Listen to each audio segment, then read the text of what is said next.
Have you ever stopped to think if what you call reality is in fact real? If everything you see, touch, and experience every day is nothing more than an imperfect copy of something much deeper? What if the physical world were merely a shadow of an invisible, eternal, and immutable truth? This question spans centuries and lies at the heart of one of the most powerful ideas in philosophy, Plato's Theory of Forms. Plato believed that the world we perceive through our senses is not ultimate reality, but merely a reflection.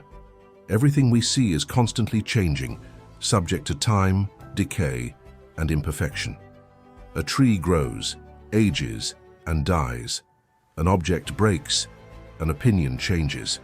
For Plato, something so unstable could not be the basis of truth. True reality should be eternal, perfect, and immutable. This is where the forms, also called ideas, come from.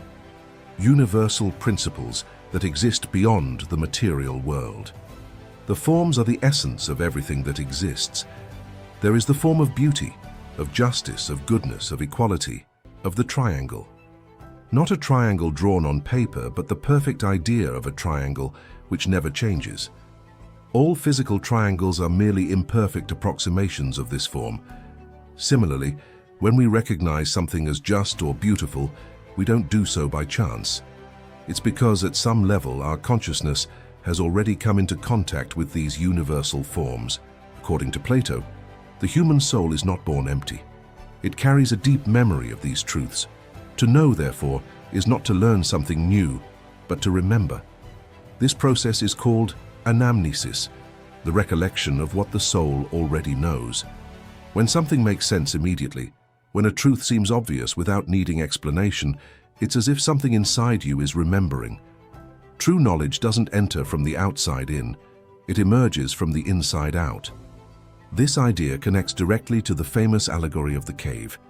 Imagine people chained since birth, looking only at a wall, seeing shadows projected by a fire behind them. For these people, the shadows are reality. When one of them breaks free and leaves the cave, the sunlight initially hurts, confuses, and disorients, but little by little she realizes that the world outside the cave is the true reality, and that the shadows were merely projections. Going back to tell others about this is not easy, because those who have never left the cave reject the truth. The theory of forms is not just about abstract philosophy. It's about consciousness, about the level of reality in which you live. Most people live in a world of shadows, preconceived opinions, inherited beliefs, constant stimuli, automatic reactions. The sensible world is seductive because it is immediate, but it does not reveal the essence of things. For Plato, living only by the senses is living imprisoned by appearances. The way out of the cave is through the use of reason, not a cold reason, but a contemplative reason, capable of seeking principles, not just facts. Plato believed that true education is not about filling the mind with information, but about guiding the soul towards what it is already capable of seeing. To educate is to turn the soul's gaze in the right direction. It's about teaching people to think, not just to repeat. At the top of this hierarchy of forms is the form of the good. It is the source of all others. Just as the sun illuminates objects in the physical world, the good illuminates the forms in the intelligible world. Without the good, there is no truth, no knowledge, no comprehensible reality. Seeking the good means seeking clarity, coherence, and alignment between thought, action, and purpose. In practice, living according to the theory of forms means not being swayed solely by appearances.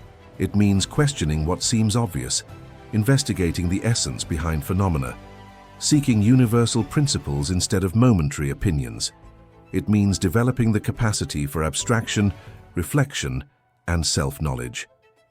Every time you choose to act according to what is just, even when it doesn't bring immediate advantage, you are aligning yourself with the form of the just.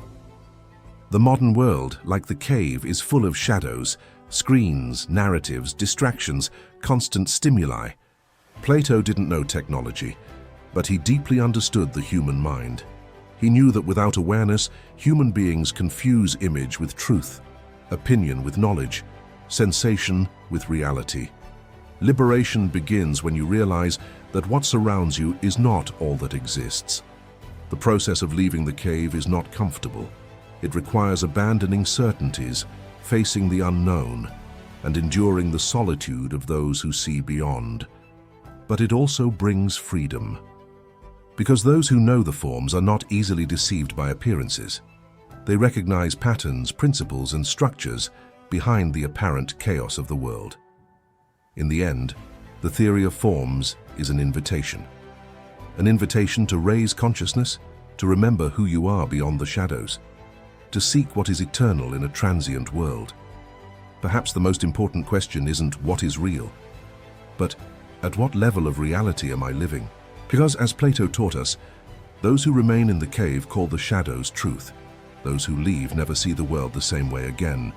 If this content made you question reality beyond appearances, then subscribe to the channel now. Like this video so that more people can leave the shadows and have access to this knowledge. Activate the bell so you don't miss the next content and continue this journey outside the cave. And share this video with someone who is still trapped in the shadows. Sometimes a simple invitation is all someone needs to start seeing the light.